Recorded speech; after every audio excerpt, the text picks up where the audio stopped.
Ladies and gentlemen, dear listeners, friends, globally, internationally, and soon galactically.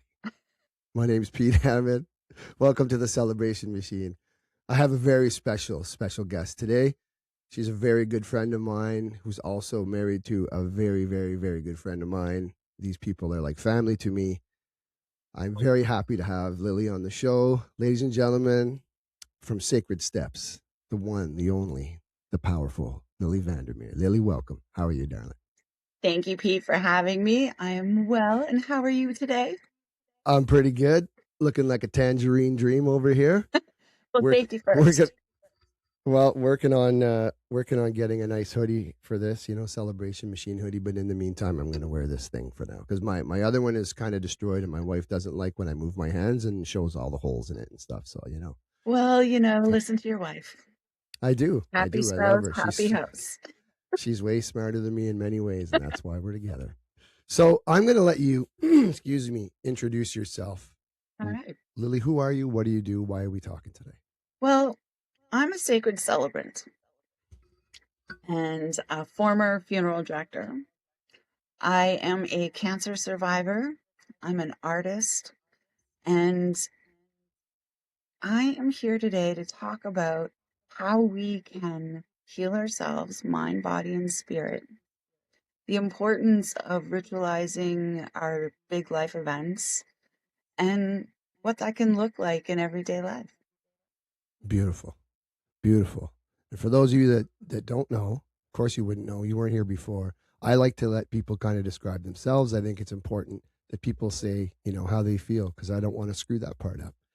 So, Lilli, my first question of the day. Excuse me. The importance of ritualizing life events. You and I have both been through lots of crazy stuff that have rituals built in, but let's talk about that. Well, What is the importance of that? we got to give it some background here first. Okay, shoot. Do you have a cup of tea or a cup of coffee every day? Yes. Do you do it the same way each and every time? Pretty much. That's a ritual. Yes. Our lives are full of little rituals that take us forward. And we also have those big rituals, right? So when a baby's born, or there's a wedding, or there's a graduation, or something to honor and celebrate and mark. Nowadays, people even have uncoupling ceremonies or divorce celebrations, right? Because conscious ritual intention really helps that. So the importance of ritualizing our life events. I was a funeral director for 10 years. I went to mortuary school. We studied the psychology behind grief quite in depthly for several years. And the thing is when we don't ritualize those big events, that's when we start to suffer. We lose sleep. We don't eat right. There's just something hanging over us and we don't know what it is. Well, it's because we didn't give ourselves that opportunity to go through the process of grief. I'm specifically talking about funerals here, but with Of course, anything, yeah. rites of passages, when a young person grows into and steps into this higher consciousness, this higher understanding of themselves, it is so important to honor that and mark that. It gives confidence, it gives connection, it gives purpose. And in today's day and age, I mean, I would never want to be a teenager again. The things that my generation or our generation went through as a collective is far different than what the generations are going through right now. And at a time when, our ancestors, and when I say ancestors, I mean our grandparents. Our grandparents and their generation and their parents, you went to church every Sunday, right? You listened to what the priest said, you followed it. It didn't matter what religion you were. It was important um, for the family to represent themselves in society and church, but also you had a moral obligation to follow, right? That was our compass, if you will. Um, However, today's day and age, we're not following those same traditions. There has been enough enlightenment, if you will, to the the political aspect of the church, if you will. You know, Mhm. just to keep things light. Um, People aren't following it. It doesn't resonate with their core anymore. You know, and they're going through the full funeral, church service, pageantry, weddings, and all that stuff because that's what their parents want, but they don't necessarily want that for themselves. So where does that leave us? Who's guiding us? Facebook, Instagram, you know? So where's our moral compass? And what I've witnessed and what I've experienced over decades of doing this kind of work is people have that connection to nature, to the earth, to the wind on their face when they're walking their dogs, to the, you know, oh, look, there's a flock of birds flying in unison. It's those moments, those peaceful moments of connection where people are finding their spirituality, where people are finding those connections. And I would often tell the families that, you know, would sit down, we got a new kitten, and it just climbed Oh, into the nice. room. Sorry. If the kitten wants to be on the show, my listen, animals show up to this stuff. I think they feel the energy of it and they're like, "Ooh, I like that feeling." Get that kitty in here. This is Poppy. Poppy, get me 2 slices of bread so I can eat that scrumptious little treat. Oh my God. Is it a boy or a girl? Girl. Oh, she's cute. Quick little side note. Damn. Our Yeah. our 17-year-old cat passed away on November 10th. Oh, Remembrance Day is the 11th. oh Poppy was boy. born on the 12th. Yeah, yeah. Next, here we go. My turn. Yeah. Phew. Wicked. Right? Yeah, yeah. But he is Cat Luna likes to show up when we talk too. So I love it. I think it's great, and it Um, keeps it real. it You know what I mean? it is real. So So it's that right there, paying attention to those little moments and yeah, really sinking in to your own life and finding those connections and developing them. I just thought of something. What? How come we're not allowed to bring like our dogs to funerals? You know, wouldn't that be nice just to have? I mean, it'd be chaos, but wouldn't it be nice just to have the hounds sitting there? Well, I you just think it would know, be very peaceful. I have seen animals at funerals because it's Right? really Really, I haven't important seen for it. them too to say goodbye. And they know Yeah. Oh exactly no, what's they going know on. better than us. And they mourn and they God. grieve. If your person goes to the hospital and doesn't come home, you Yeah. know, then they wonder if Yeah. they've been, you know, are you ever coming home? So it's important for them Yeah. to be able to see and smell the reality of the situation. So I have often allowed animals into the funeral home to be a part of that. Yeah. I've never been asked, but if I do, I personally think it's a great idea. It's a But wonderful idea.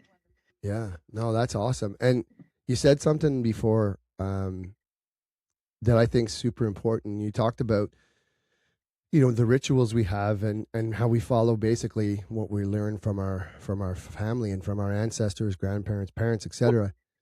And in Western culture, with us, white kids, for lack of a better word, we don't have a lot of like traditional rites of passage to begin with. Besides, like, for guys, lose your virginity, fucking get in a fist fight, get your driver's license, and those are important things. But those are sort of the hallmarks as we go through. But the other thing is you talked about not wanting to be a teenager now.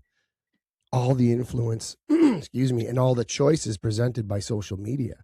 So you can kind of build your own adventure, 50%, well, I don't know, 25% good, 75% way too much information. But that's an interesting thing. Where do we learn our rituals from, right? Like depending on the culture you're from, where do we learn them from? So Well, I'm really glad that you brought that up because I don't know if a lot of people can relate to this, but each one of my grandparents was from a different country.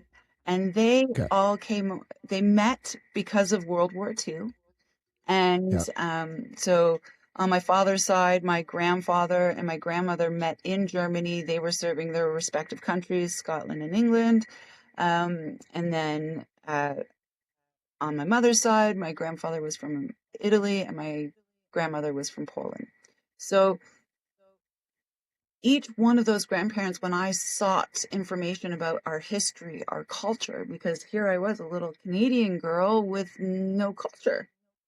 My culture is Canadian. Yeah. Well, what does that mean to be Canadian? Well, I'm a mishmash of all these different cultures. And when I asked my grandparents, you know, they said, "Oh, don't go research. There's nothing there for you. Just move forward." Well, that kind of leaves somebody feeling a little lost. And Yeah. so I became a seeker of spiritual knowledge and understanding. I went to church by myself as a child every Sunday trying to find that. I wanted to be a nun because I could devote myself to spirit. But then I found out they couldn't have sex. And that seemed wrong to me. Yeah. Yeah. Right? It didn't seem right. It didn't seem balanced and whole. So for me, that wasn't the right path, but I still felt this really deep connection. And so I chased and I sought and I searched and I moved to BC and I started, um, I became a sweat lodge fire apprentice in a sweat lodge community. And I learned ceremony. I learned how to grieve in a good way, not with alcohol or drugs or, I learned how to really sit with my grief and move through it. Um, so I was surrounded by indigenous teachings that saved my life. It saved my spirit, saved my sense of self because what it did was it helped me reconnect with myself and with nature, but it's not mine, right? Yeah. I am just coexisting. Um, and so because those paths weren't mine, I actually did go back to the source for me, which was Glastonbury. So I went to Glastonbury to the goddess temple, and I trained with high priestess there, Dawn Kinsella, and she is the head of the Sacred Celebrants Academy, and she used to actually she was the head matron of the goddess temple for many, many years, but she has stepped back and is more in a teacher role at this point, um, really concentrating all of her teachings to be able to teach other people and then send that out into the world. So Glastonbury is considered the heart chakra of Mama Earth. And let me tell you, Okay. when you walk into that place, the energy is tangible. It's like when you What walk, is it? What is it? Like I've never been. I know I've heard of Glastonbury, but describe the actual place. Is it a building? Is it just a it's a like what is it? town. It's a town.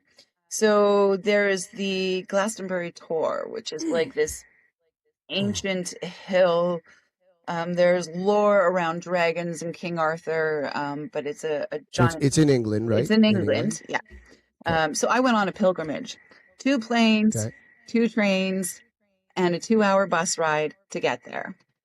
And then when I get there, there's like this little town. All the buildings are connected. They're all stone. Like there's a town center, like courtyard where people actually hang out and coffee shops but the town is full of like crystals and magical items. They're really, really in tune with spirituality there. So whether you're a Buddhist, whether you're, whatever label you want to give to yourself, there's representatives there.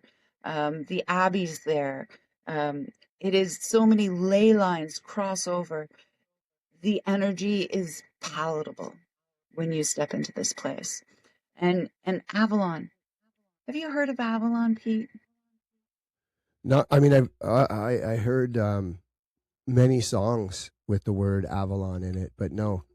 Keep going. Tell me about it. Okay. Avalon was a sacred place. So in the time of King Arthur, now there's a novel out there called Mists of Avalon, and and that articulates it really well. But essentially, is the priests had their abbey and their Catholicism or Christianity, whatever, and then the women had Avalon. And to get into Avalon, it was a sacred place where there was a connection to the goddess and to the god, but primarily the goddess, where women would go there to train in their psychic capabilities, their gifts that were naturally given, and to cultivate that divine feminine teachings, right? But Okay. to get there, you had to be invited. You had to um, have that component, that understanding.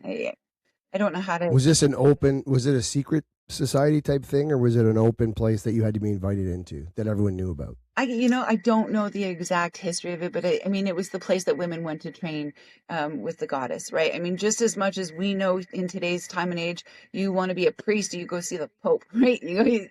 So, and then if Yeah. you were dedicated to the old ways, to the pagan ways, to the old gods, you would go there to train. If you had that connection to the goddess, to the moon, to dreams, to all those things that have intuitively have been women's spiritual gifts. I'm really hesitant to use the word witch because witch has so many different connotations, but it doesn't. I mean, priestess would be a more um, articulate way of saying it, maybe. Yeah. Um, Yeah. Yeah. so I went and trained with today's priestesses, the women who have held on to the traditions and who have done their best to empower women and to empower that divine feminine energy, because let's be honest, we all know there's a little bit of a energetic Imbalance. imbalance in the world, Yeah. Yeah. you know Yeah. and Yeah. so in my dedication to healing the planet and healing our hearts, I have come to realize that for me it comes from my femininity and from what the goddess um helps me to understand about myself and understand about being human. And so I was able to use the teachings from the ancient Celtic traditions um, in harmony with the indigenous teachings that I have been gifted. Um, Together, I found connection in a way that I have a right to articulate to people, that I can wholeheartedly stand in my power and say, actually, this is how we do it. We connect to the air, we connect to the fire, we connect to the water, we connect to the earth.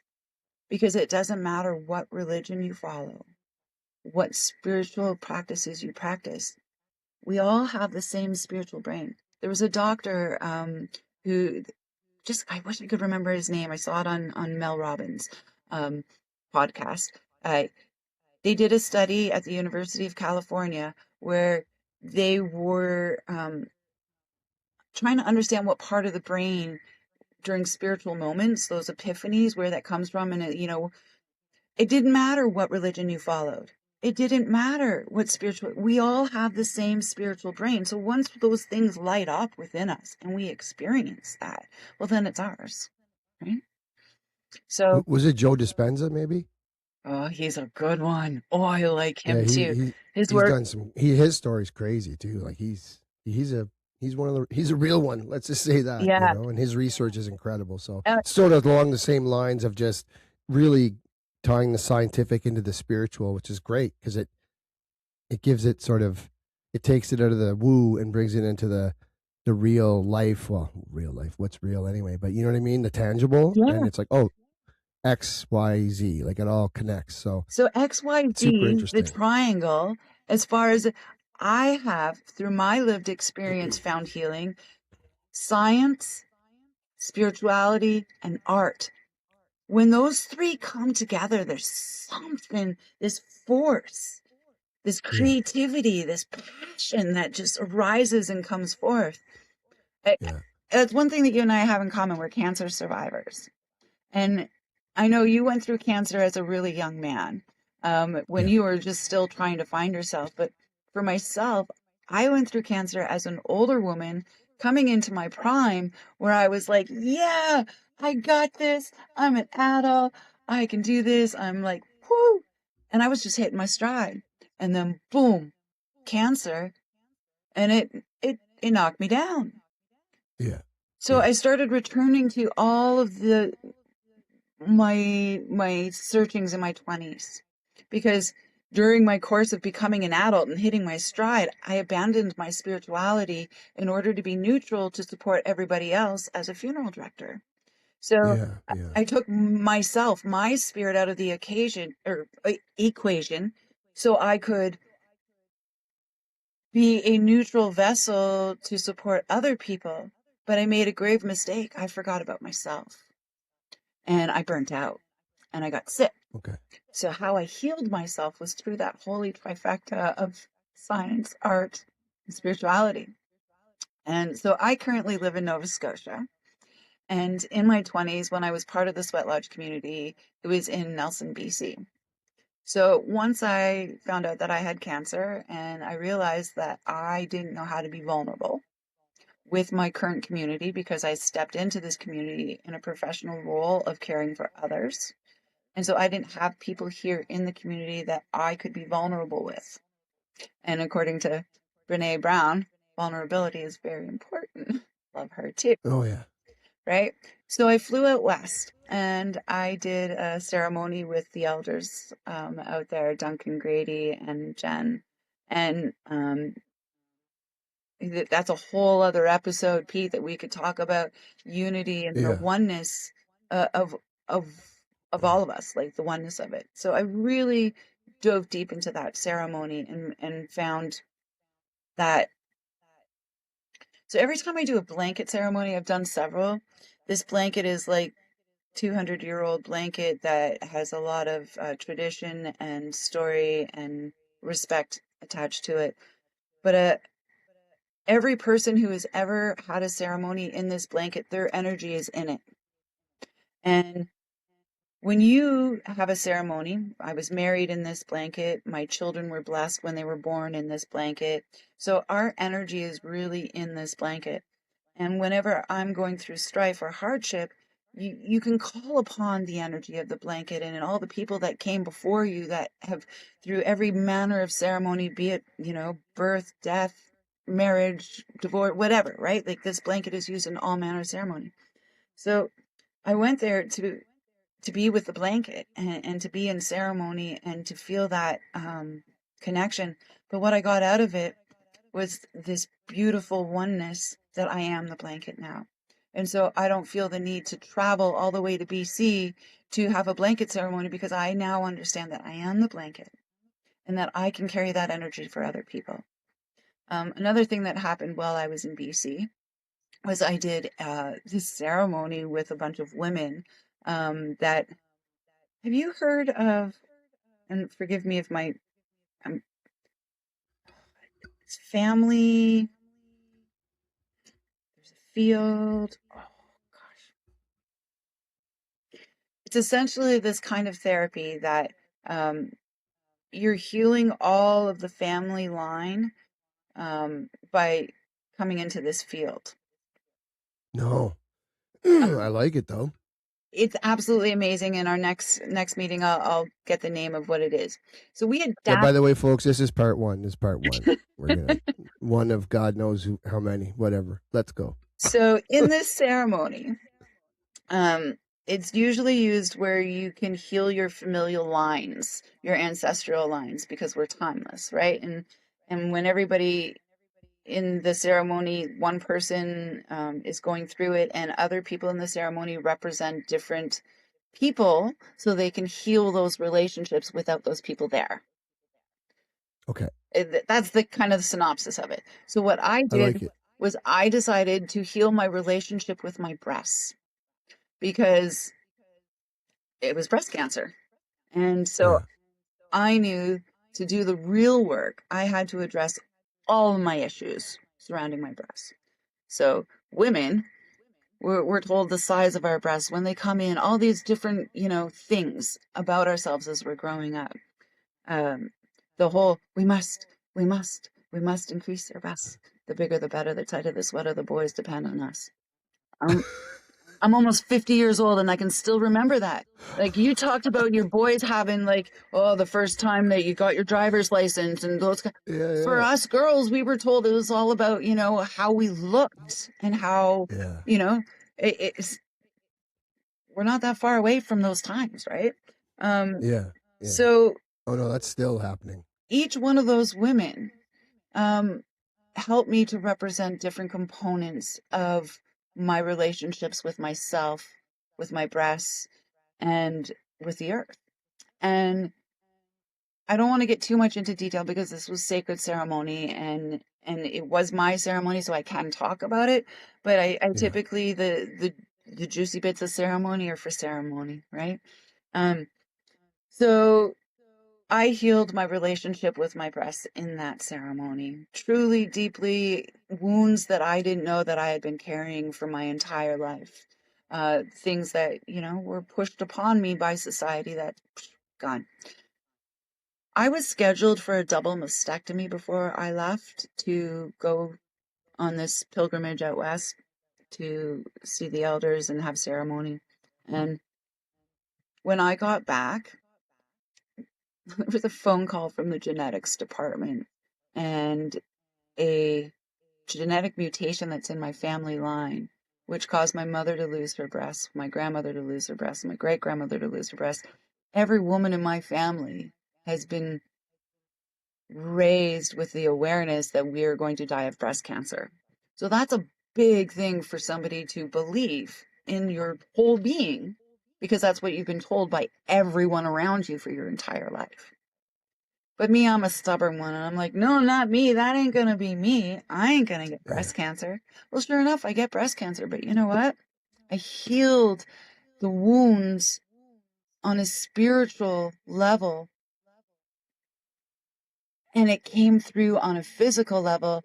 And I was told I didn't have to have that double mastectomy because the gene mutation had shifted. And what they, 30 years ago, when my mother went through it, what they considered that mutation was deadly, science has come so far now that that mutation is no longer deadly. And I didn't have to have my Wow. breast removed. It's So, amazing. mind, body, spirit. The other Mm-hmm. thing that I was doing during this course of time to heal myself, Pete, was art. And our cancer center has this amazing program called the Art of Living. And what they do is they pair you up with an artist in the community, a veteran artist, if you will, and they mentor you for 6 months until you create a piece that you present at a grand art show at the end. It helps us to take all those fears, all those unknowns, all those doctor's appointments and pokes and prods. It helps us take all that and process it. Because with ritual, with the importance of, you know, mind, body, and spirit, art, and science, is that coming together, we can process those belief systems that are deep down within us that aren't ours or that we've adapted or whatever you want to call it, but we can let them out through being creative. It's our avenue to bridge where spirit and science meet. So, is that program only? Is that a national program, or is that just in the hospital that you went to Well, I on the am island? so glad you asked that question, brother. Yeah, yeah. Because, Because I'm like sitting here going, "Where was that back in 1994?" You know what I mean? Like, they're like, "You got cancer. Good luck, kid. Be here for your appointments." yeah, You know, this is amazing. Like, so they hooked you up with an artist, and you got to do a piece, basically speaking to the experience you were having, helping you move through it. yeah, yeah, I did. Holy shit, that's And awesome! you can choose whatever medium you want, whether it's like poems, Wow. whether it's music, whether it's there's photographers, there's clay people, there's so many different mediums. And if the person didn't quite that you got mentored, like that you got Didn't matched up fit, they with, could go someone else. no, they would work with you to create it. I mean, they're all artists, right? Just because they're not Oh maybe wow. necessarily into felting, but they know enough about art and the process that they can get you there and work with you, right? That's amazing. Are they just volunteer their time? They're volunteers. They get a small honorarium. So here's the amazing part, Pete. Wow. I love this program so much, and I really felt that I truly healed and benefited. So what I did was I am now a volunteer with the program, and I'm shadowing the facilitator so I can learn the program inside and out. And I'm actually going to be curating the Art of Living for 2026. So I get to curate the art Nice. show. And then Wicked. I'm going to approach cancer centers across the country because this is the real thing that helped me. Yeah, that's amazing. That's so cool.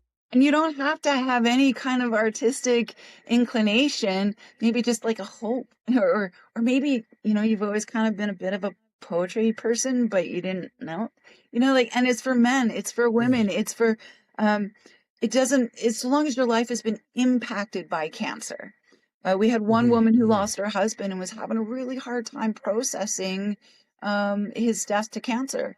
And so being a part of this program, connecting her with other people, because we get together once a month and we just check in. We don't share our art because we don't want it's got to be a surprise for the big reveal. But we talk about the process. We talk about, our appointments, our fatigue, our for 1 hour a month, we see each other as people, as vulnerable, tentatively stepping out of these places and healing, like a bird coming out of its shell. I'm so jealous.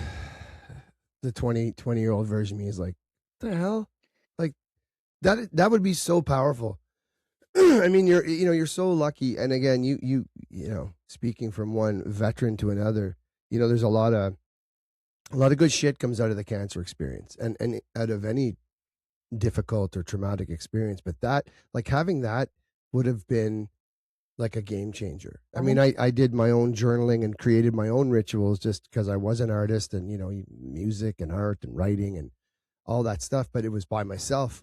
And I don't know, maybe I wouldn't have wanted at that age to share with people, but I think that is a really good idea. And what really is like cancer centers should be fully integrated in that way where you get your diagnosis, you have the scientific or that side, and then you meet your I don't want to say spiritual counselor or guide or whatever, but you meet that person who's going to be like, okay, so there's this whole other world that's inside you that you may or may not be familiar with, but it is definitely going to be a part of this experience. So here's your options, right? Here's some things you can explore while you're dealing with this, and it would change the dynamic of the experience completely. um, Completely.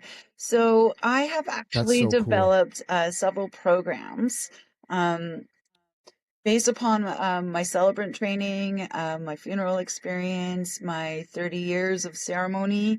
Um, I've developed several programs, one for geriatrics, one for pediatrics, um, for addictions and recovery, for women and abuse. Yeah. Also, all of these programs incorporate the elements and coming back to yourself and art and working through that and just finding that connection with yourself and with the elements. And I keep bringing it back to the elements because, when you are grounded, when you Yeah. can feel the earth beneath your feet, when you can Hmm. feel the air, when you can feel the warmth, when you feel that safety, you know, within your own Yeah. being, it's very powerful in our reclaiming of ourselves. Because when you go through the cancer experience, as you know, you question everything. You question your Everything. thoughts, you question your patterns, you question um, what led you A to B to Z to, um, and you can do the why game or the what if game, but that's not going to get you anywhere. That just hurts you. What you got to do is Hmm. you got to own it, own your experience, own your fear, and move through it. I once had a great teacher tell me that when you cut your finger, our first instinct is to want to get it away from us, like, ow, ow, ow, right? But really what you need to do is breathe into your finger. Bring your awareness and your energy into the cut. Because when you bring your awareness and energy into the cut, yeah, there's going to be pain there, but what you're doing is you're telling the cells it's okay to knit back together and heal. Mm-hmm. Yeah, Whereas yeah. if you're pulling away from it and trying to get it out, out, out, you're actually separating energetically the healing from happening, because you're trying to move away from it instead of breathing into it. And that's the same with Yeah. grief. It's the same with healing from whatever thing you are facing, whether it's cancer, whether it's fibromyalgia, whether, we all have Whatever it is. whatever it is, finding that bravery to look at yourself and to acknowledge yourself truly. And And paying attention to the language you use and the thoughts you have, because I mean this has been, researched to death, but it really is true. yeah, But even still to this day, it's the war on cancer, and it's all combative language and puts you in a high state of stress when it should be the polar opposite, um, to put you in a state of healing, because it's hard to heal when you're angry and when you're upset, right? It's hard to let your exactly. physical body actually do what it's designed to do, which is fix itself, and then your noggin is all over the place. But before I forget, you said, I mean, I know you were in the funeral game for like a decade, and you talked about how you sort of abandon your own spirituality in order to take care of other people. Yeah, If I'm saying that right, yeah, okay. So you know, of course, I'm a funeral guy, celebrant for a long time too, and you're met with a lot of grief and you're met with a lot of heavy energy. So I didn't. You never told me that you did that, and I hope this isn't like too personal or whatever. But knowing you, yeah. okay, knowing who you are for a very long time and how you've done all the things you've talked about, why did you feel you had to do that?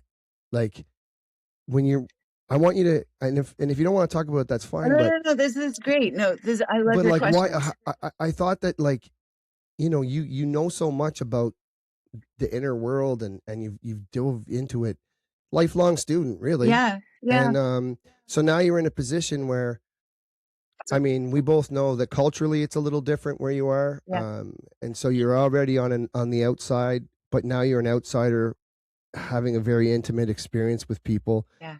um but what do you mean by that you sort of had to abandon yourself in order to take care of other people? And do you think that contributed to getting sick, like getting the Okay. breast cancer? Well, okay, two things. One is, somebody told me that spiritually, the representation of breast cancer in the left breast was, that you overgive, you do too much, and you need to get people off your proverbial tit. So that is, in essence, describes me. I was the main breadwinner in my family.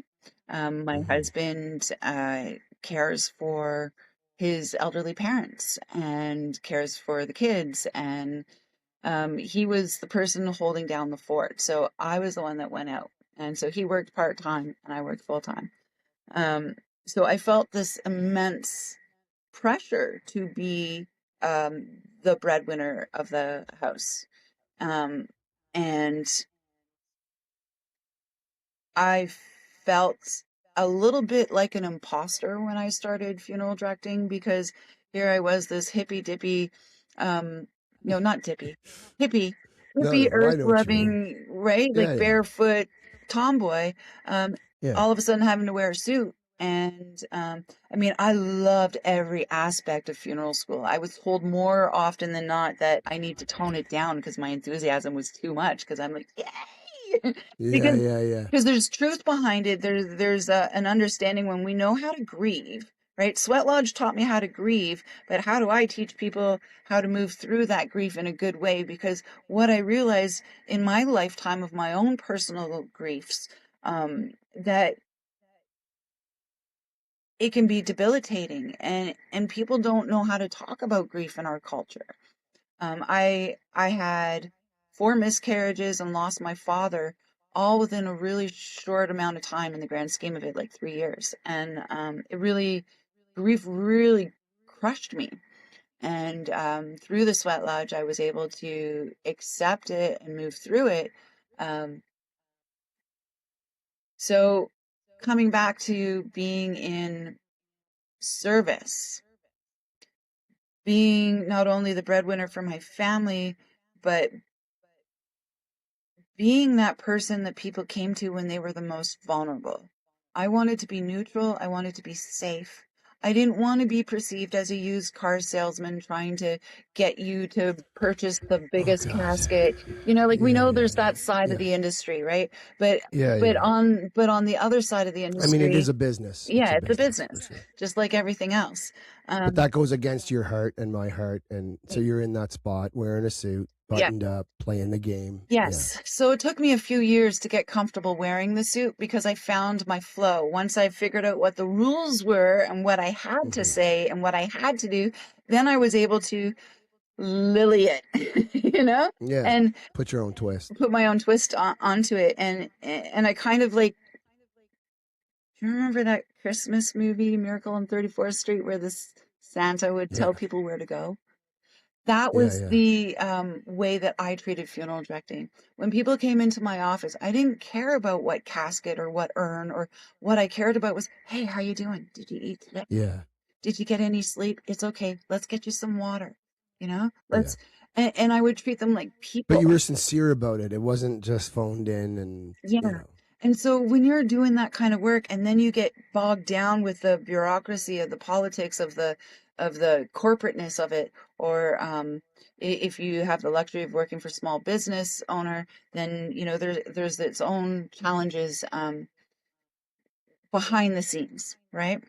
And hmm but I loved it. I loved every single moment of being of service to these families and to be that person that they could come to when they're their most vulnerable and be safe for them to express themselves, to move through it, to acknowledge, to be in the most hardest place of their lives and know Yeah. that there's somebody there that wasn't going to try to manipulate them or take advantage of their grief or anything like that, but could also guide them on how they can move forward in a good way. So, hmm so many families would come to me just wanting a simple cremation, no service, no nothing, because they didn't want the pageantry of a church that they didn't believe in, right? Coming back full circle to what we first started talking about, seeing the Yeah. shift in our culture and our society and the generations going from religious to spiritual. So people are Yeah. finding their spirituality. But how do we take that thing that we all feel inside and put it into a way that we can process and grieve in a good way?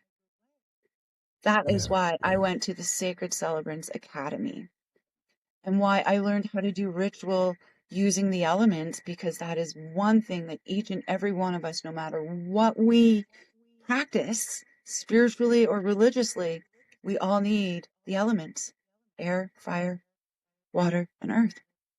And So, it connects us to something deeper and old that we don't even know is inside of us, yeah, probably, yeah, because you something in you recognizes that. yeah. And not I mean, you specifically, but also I'm sure a lot of people, they'll recognize it when they're in front of it, or when they're exposed to it. So The thing I have that, to say, I went to my first, well, not my first, but I went to a Catholic funeral the other day. I wasn't doing it. Obviously, I'm not the priest, but one of my buddies from high school passed away, and his family went with the traditional funeral in a Catholic church. And I have to say, culturally speaking, I was shocked because the priest, he spoke to the fact that everybody in this room comes from different places, comes from different backgrounds. yeah, And because I mean, I have nothing against, okay, I don't like certain things that have happened within the Catholic Church, but religion, as a whole, whatever, I see the good in it more than the bad. I understand why it exists, blah, blah, blah. yeah.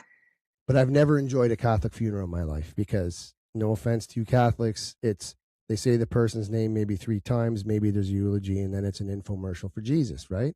Who I think, now I'm getting into some deep water, but I think he'd come down and be like, what have you done with my name? But anyways, that's a whole other podcast, which I'd love to have with a priest. But anyway, I went to this funeral and it was really good. Like, because he opened up with, I know you're all like probably not Catholic and you come from different backgrounds. And so I want to welcome you all here from wherever you're coming from, meet you at the space we're in, which was to honor Sean. Right. And I was like, holy shit, like that was amazing. And then he started the whole thing with the eulogy. So right from the get-go, you know, Maddie went up, Sean's brother, and did this beautiful eulogy. And it was like, it was amazing. And then of course, you know, captive audience, then we were all taken through the ritual of you know, Yeah. So the Catholic funeral isn't about the person, it's about their spirit and their relationship. The journey of this person's spirit. Yeah. So it's awesome. Some priests don't allow a eulogy at all. So that's great that some of them allow it at the beginning. So that's great. It all depends on the priest and the church and whatnot. So and I'd never seen that before. So I was like, okay, there's hope. Like we can, because you can blend all of it, right? Yeah. Honestly. You know, I've met there's a space for it all. I love spiritual practitioners, you know, whether priest, whether priestess, whether, you know, whatever. It's that commitment and that dedication if you're doing the work. I absolutely have deep respect for it.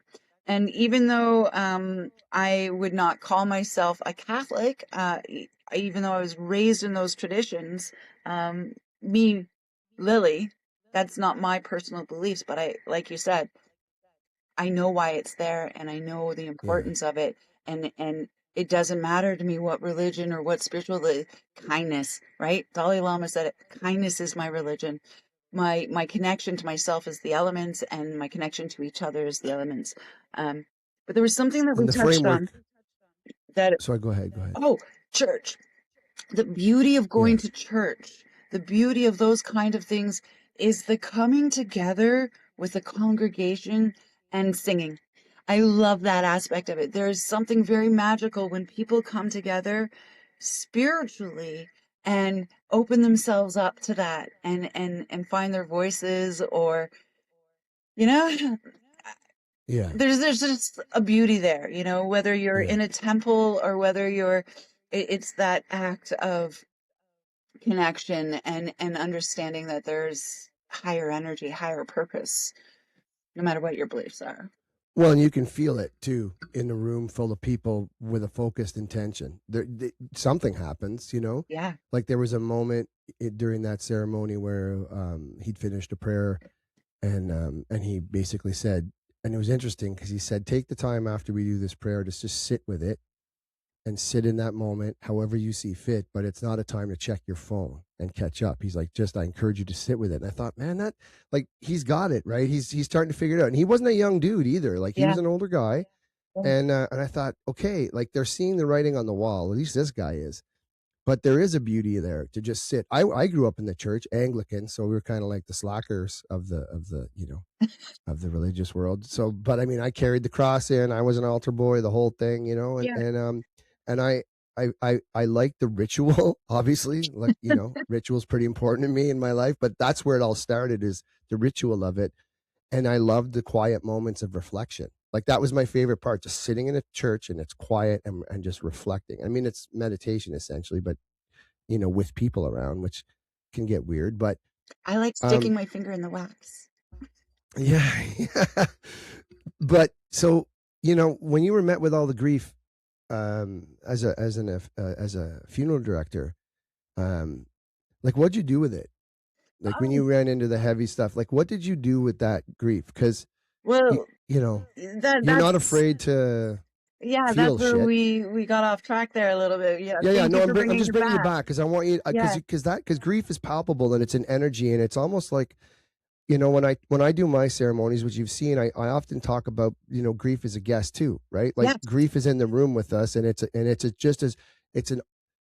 not the honored guest because that's the deceased person, but it is a guest and it has a seat at the table, and it gives us permission to just acknowledge the fact that this moment fucking sucks and this grief thing is a huge part of it, but you cannot shut the door on it and exclude it because it's coming through the wall. Yeah. It's the building you're fucking living in at the moment, right? Yeah. So you and I both know that you can disarm a room or make a room comfortable by acknowledging the boogeyman or the, Yeah. the hard thing, right? Like, Yeah. especially when it's like a really hard funeral, like a suicide or a young child or something really tragic. Like, it sucks when you lose your grandparents and people's like, oh, they lived a long life, like discounting your emotion. It's like, holy fuck, I lost a mentor, I lost a, like, losing anyone, right? There's going to be feelings there. Yeah. But when you are doing it professionally Yeah.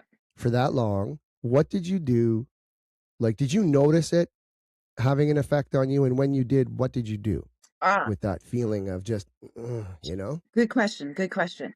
Yeah. So often I would go on walks, just to process it. I would have a half an hour drive home, from work, before I'd come home to my family. So I really use that time to process and to let things go. I really tried hard not to bring it home with me, which was actually quite easy to do, because you know whether it was placing wood on top of the rocks in Sweat Lodge or visiting an elder and placing a blanket on their lap. Every action you do, it's with care, right? Yeah. And it's not about you. So to take their grief, I could hold their grief for them and not take it on. I mean, okay, you're right. There are a few, probably about five out of, the hundreds that I've done that will always stick with me because I learned something Mm-hmm. out of that. Um, but I didn't do enough to replenish myself because by the time I came home, even though I was the main breadwinner, I'm still the mom. And moms are still, they're still cooking and cleaning and my husband was great with that kind of stuff, but I'm the better cook. His idea of So, cooking is so are like you. he, he's become a much better cook, but when he back then, when I first Yeah. um Yeah. anyways, I didn't take the time to nurture my spirituality and light my candles and make my um I didn't take the time to get up and meditate. I would wake up at 5:30 in the morning. I'd have to get kids up for school. I have to get breakfast, lunches, get myself ready and presentable and out the door by 7:30, and then work full time, come home. Then we have dinner, we have after school activities, we have homework, and then I wouldn't stop until 9:30 at night. And by then, dude, I just wanted to You're smoke a done. joint and go to Yeah. bed because Yeah. so I took on too much. And Yeah. that's the plague of the industry for one, is they Mm-hmm. expect funeral directors to work be on call 24/7. I didn't do any extracurricular activities outside of it because I'm always on call, always have to be available. Um, When you're a mom, you're busy. You're right? busy. Right? Just being a mom alone. Um, Just that alone, two kids, two boys. yeah, Like, come on now. yeah. Um, so I learned the hard way that I did too much for everybody else and not enough for myself. To care Mm-hmm. for myself in the ways that really mattered, self-care. So, I see a lot of movements now for people that are first responders or last responders or nurses to have peer support groups. I think those are fundamentally so important because when people look to us to hold that container for them so they can be in their experience, that we need somewhere to go as a care provider to unload and take off what doesn't belong to us In a healthy way. in a healthy way. And Because it's and easy to get high and drunk and whatever oh and yeah, just turn it off, this is ignore it, scroll, just get out of your head. right. It's so easy to do that. This is Yeah. my smudge wand. This is some sage, some white sage. Oh, neat. Smudge on the regular now because science meets spirituality. Not only does it Yeah. cleanse the energy around me, but it actually cleanses the air. It's an awesome It does antibacterial. stuff. It does stuff. Did you ever talk to did you ever talk to the dead? Like, I mean, not, I'm not asking if you're being psychic, but when you were doing, like, when I go to do a funeral, I connect with, I talk to the person that I'm burying. Like, I'll say, or I'll have a conversation with them about, okay, so I'm going to go meet your family. What do I need to know? Who's going to give me a hard time? Like I have these conversations, and I say, and when I'm crafting the funeral or the celebration or whatever, I'm like, okay, like what do you want me to say? And I mean, I maybe I'm crazy, but No, you're I just not. I've always kind of opened that up to them too, because it's like I believe that we're always present. A lot of weird shit has happened in my life that I can't explain, that leads me to believe that we go on and everything else. And again, that's a whole other podcast. But uh, I always Yes. Well, talk to them the long and the and say, short is yes. help me do this right. Like I want to represent you. I'm a vessel. You know, let me. You can speak through me. Like, and sometimes you get a thought or you get a feeling, and it's like, oh shit, cool. And then you confirm it with the family, not by saying, hey, I was just out in my truck talking to Ralph, and he, I got this weird feeling that he wanted me to do this X Y whatever. And they were like, oh yeah, no, he was that type of person, or he would want to go that way, because you get a feeling of like, shit, I don't like. Sometimes the family presents you with something and it doesn't really feel authentic to the person, which is weird because you never knew them. Yeah. But I'm like, well, what about this? And they're like, oh yeah, no, that was, I think that. So did you talk to, Um, or have those mental conversations with people that you were taking care of, or was it mostly just with the family, each or and both? every time. Yeah, it's Each and weird, eh? every time. Well, that's one thing that I've recognized, and the more ceremony that I've done over the years, the more sensitive to the energies I have become. And Yeah, I realize now, so just on a quick little side note, I am taking psychic medium school at the moment because over the years I have realized that I have been communicating with the dead this entire time. And I yeah, just didn't know enough to differentiate what my imagination to what was spirit directly communicating with me. And the when I became a celebrant, so I didn't go back to funeral directing after cancer because my body's couldn't handle the demand of it. yeah, And yeah. so I became a celebrant, as we've been discussing. And so the more ceremonies that I do, the more connected I'm becoming. And I am learning the difference between, and like I said, there's a whole other episode altogether, Oh but yeah, listening to yeah, what is a message from spirit, from a deceased person, what is my imagination, and what is like there are so many different levels, and you can tell the quality, just like the tangibility when you walk into a room and you talk and you address the deceased in the room or the elephant in the room. When you breathe into the cut, talk about the elephant.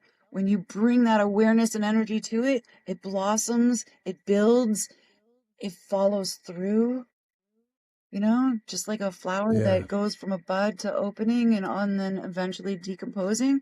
You got to give that energy that ability to fully express itself and go through it, right? So I always hate it when people say you got to move past your grief. It's like, no, you don't. You got to move through it. Is Move through it. and move with it. Yeah. Fuck, man. You just you move with it too, right? Like that's the thing. Like my wife sent me this amazing piece, and I think Jim Carrey wrote it, and he talks about moving with it, and I was like, fuck, like that's really it. Because this whole soldier on bullshit and fucking pull yourself up. Yeah, you got to get up and you got to live, and you got to keep being a mom and keep being a whatever. You got to do your thing, and there are moments to collapse into a pile in the corner and cry and feel like shit and all that stuff. But it's important to move with it and realize, okay, it's like a shitty roommate you're going to have for a while, but they're not actually shitty, because they're hard teachers, is what it is. Yeah. But and they don't even need to be hard if we can get past the idea of being fucked up and hurt, and realizing that this is just your heart just doing what a heart does, which is feel everything if you allow it to feel. And Yeah. because some people will not feel anything, and then all of a sudden they feel everything, but it shows up in a different way as another crisis, or. Yeah. But we're not taught this stuff, and it's disheartening, because man, life could be a lot different if we were tuned into this sort of thing. Just even our intuition, and learning how to, like, teaching young girls how to trust their intuition around men, right? And teaching men or young boys how to understand that having feelings is not, you're not a fucking pussy, right? If you're sensitive, Hey, because it's a superpower, right? a Like, pussy takes a pounding and is very strong. Your little ball sack takes a flick and you're down, down. Thank you, Betty White. So that's true. That's, what? And again, the language we use, the language we use, the things we say, it's I spelling. had a guy call me a cocksucker once, and I was like, that's the best compliment. You just complimented me. You gave me, and I blew his mind because he was like, I'm like, that's an amazing thing, right? All the people that are watching this that are proper are getting embarrassed, and I apologize, but I don't apologize because this is the celebration machine, and we celebrate everything, even the things that it might not be, And But we it's have true, the language we use, like, yeah, But why aren't we taught this shit? Like, why aren't we taught about our intuition when we're kids? Why aren't we taught? Like, I mean, I guess we could say that the school systems were built for us to become factory workers, do what you're told, whatever. But why aren't we taught this stuff if not by our parents? because they didn't Well, why do we know. got to learn this shit? I remember Yeah, my I guess. biggest fear as a kid, Pete, was when I was walking to school, my biggest fear in life was that other people could read my thoughts because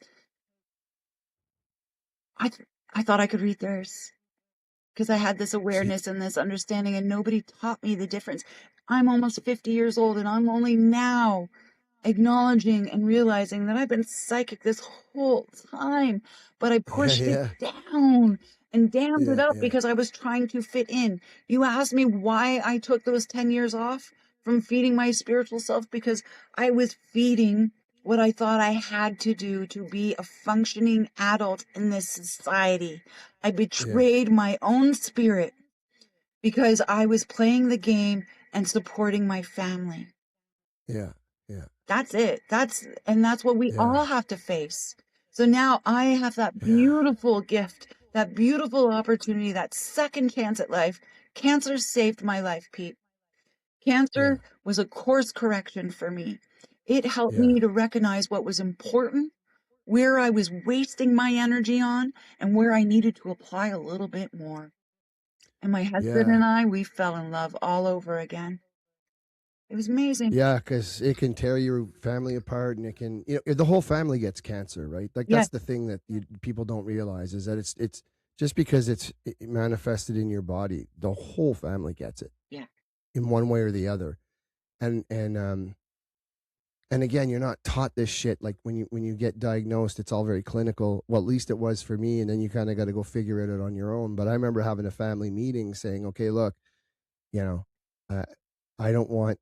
I laid down the rules as to how I wanted to experience this, yeah, and they were shocked, and because your family wants to love you and care for you, but man, you got to take control of it, and maybe that's the first time in your life you get to feel in control by feeling out of control and realizing, okay, like, I need to. It's fucked because you got to completely let go and trust, yeah, but you also have to own the experience in order to not have it lord power over you, and then become you have to learn a language, a medical language. You have to learn, maybe a, maybe you're having, if you see the opportunity of what's right in front of you in terms of, like, getting to know yourself, right? How you truly are, what you truly are, how you truly feel about certain things.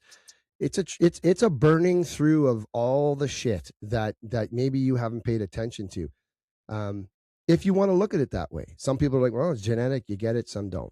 And yeah, then you go and you do these you physically move through the mechanisms yeah. of treatment to the other side. You do your X amount of treatments, and then you will survive or not. But then when you're done all that, right, the medical stuff, the treatment, that's when the real work begins, right? When the phones 100%. stop ringing, when the friends stop calling, when the attention is now off of you. Yeah. Now you're left lying in bed with a different body that feels different, that might act different, a different mindset.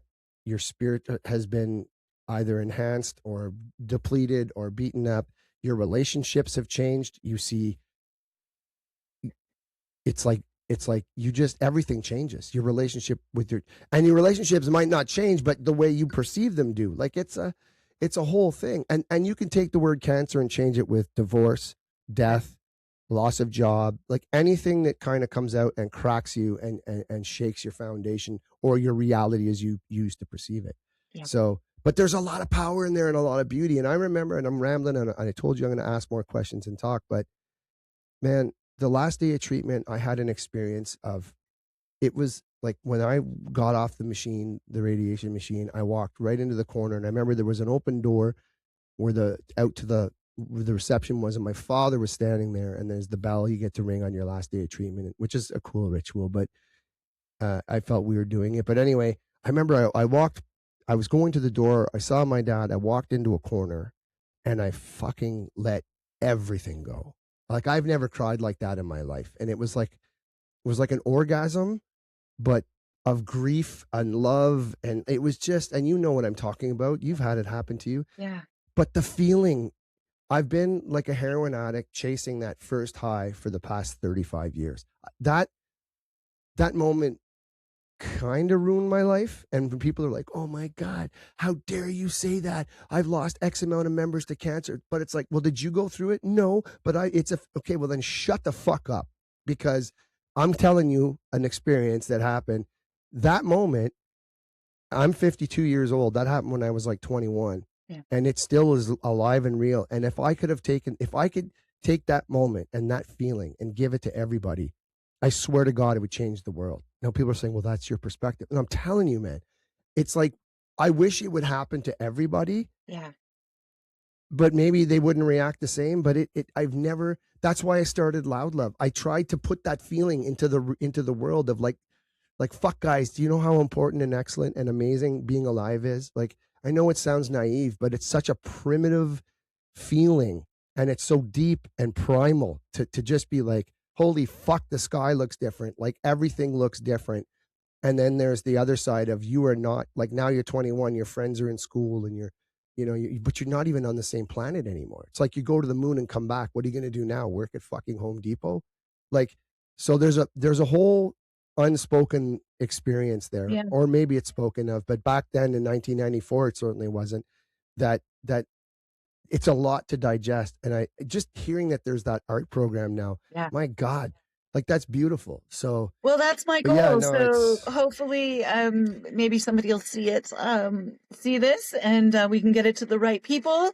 So if anybody who's listening or watching, and you know somebody who's well yeah, connected in the cancer realm, so usually how I know how it works here in Nova Scotia is the hospital itself employs a social worker. So when you're going through the experience, if you want to talk to somebody, the social worker will meet with you and tell you about all their great programs. Right yeah, now, I'm doing Tai Chi for Cancer program, which is helping me move in my new body and holding on to my balance. Um, but the Art of Living program, they also have, gosh, they have so many programs. But anyways, the point is you go to the social worker and you say, I want something for this. I need something to help me process all these feelings. I want art. Or you put them in contact with Lilli at Sacred Steps Celebrant Services, yeah, right?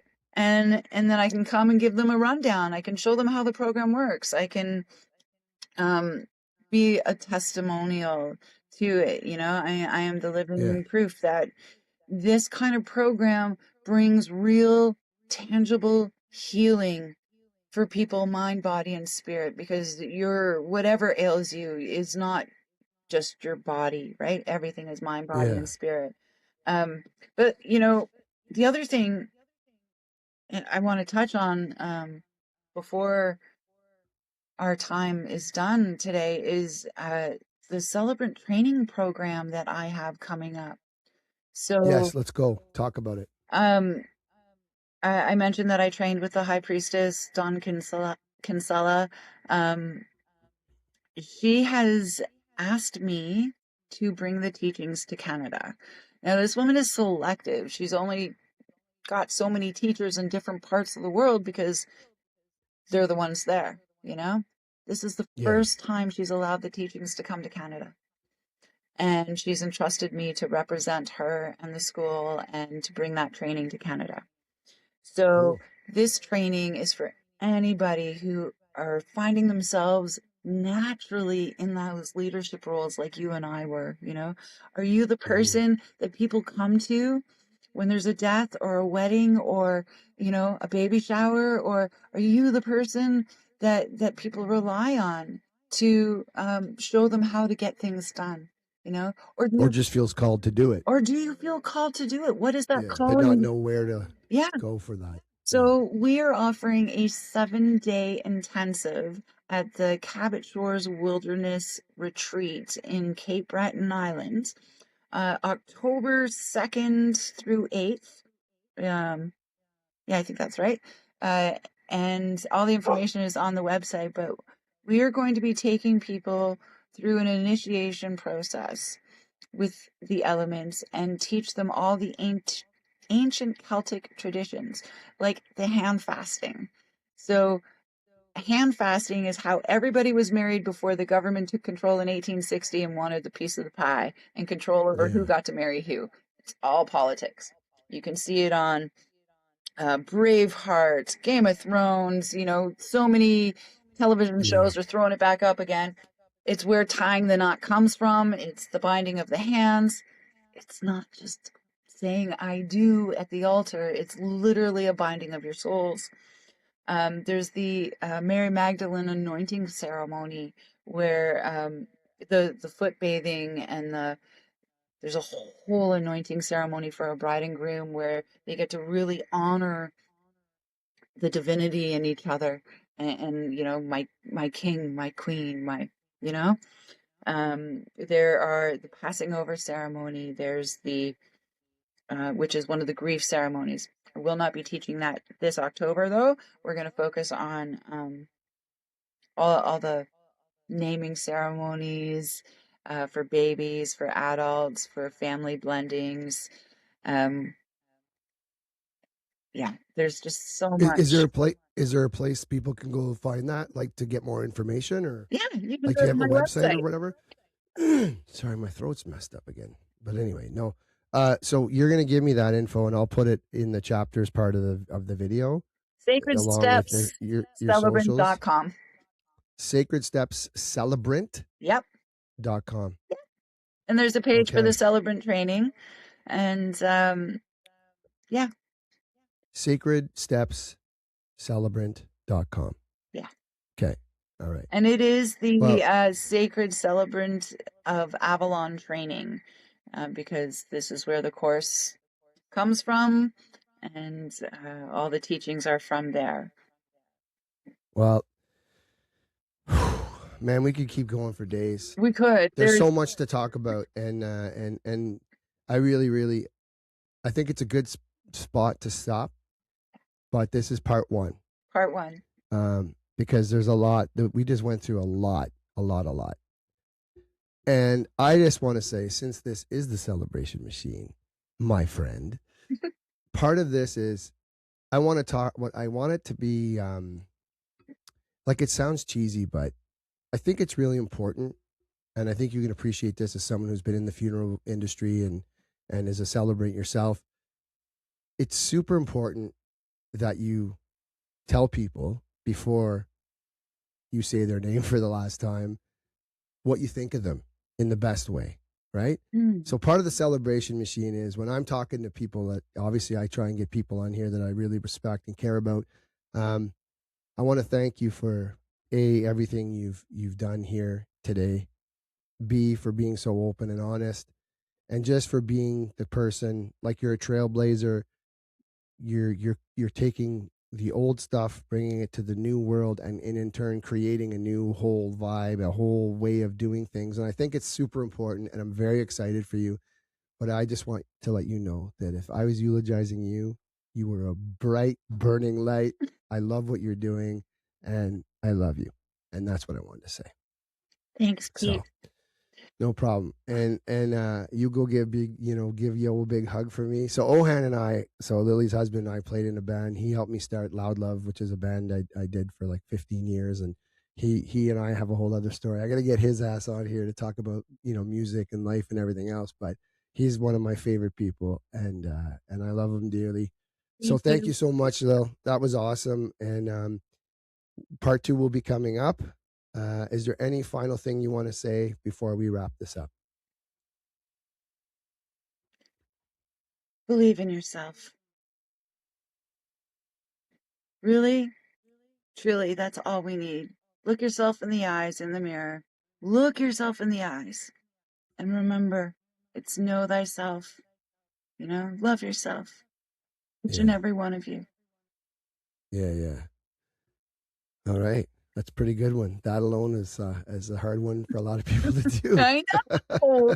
It's not easy. It's God not damn it. easy. But you know what? Unfortunately. It's a practice. It's Yeah. a ritual. We got to love ourselves, because if we don't love ourselves, who are we to love, No, it's true. That's true. Well, thank you so much for your time here today.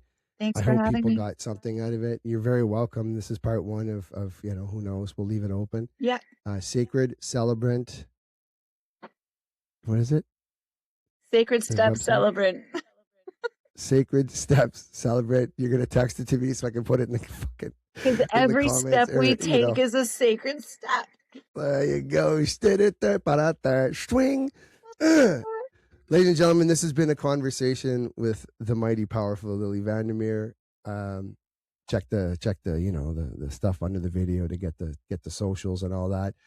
This has been another episode of the Celebration Machine. I'm Pete Hammond. Once again, thank you, Lilli, very much. I hope you enjoyed this. I hope you got something out of it, and we'll see you again. Thanks for your time. Bye bye.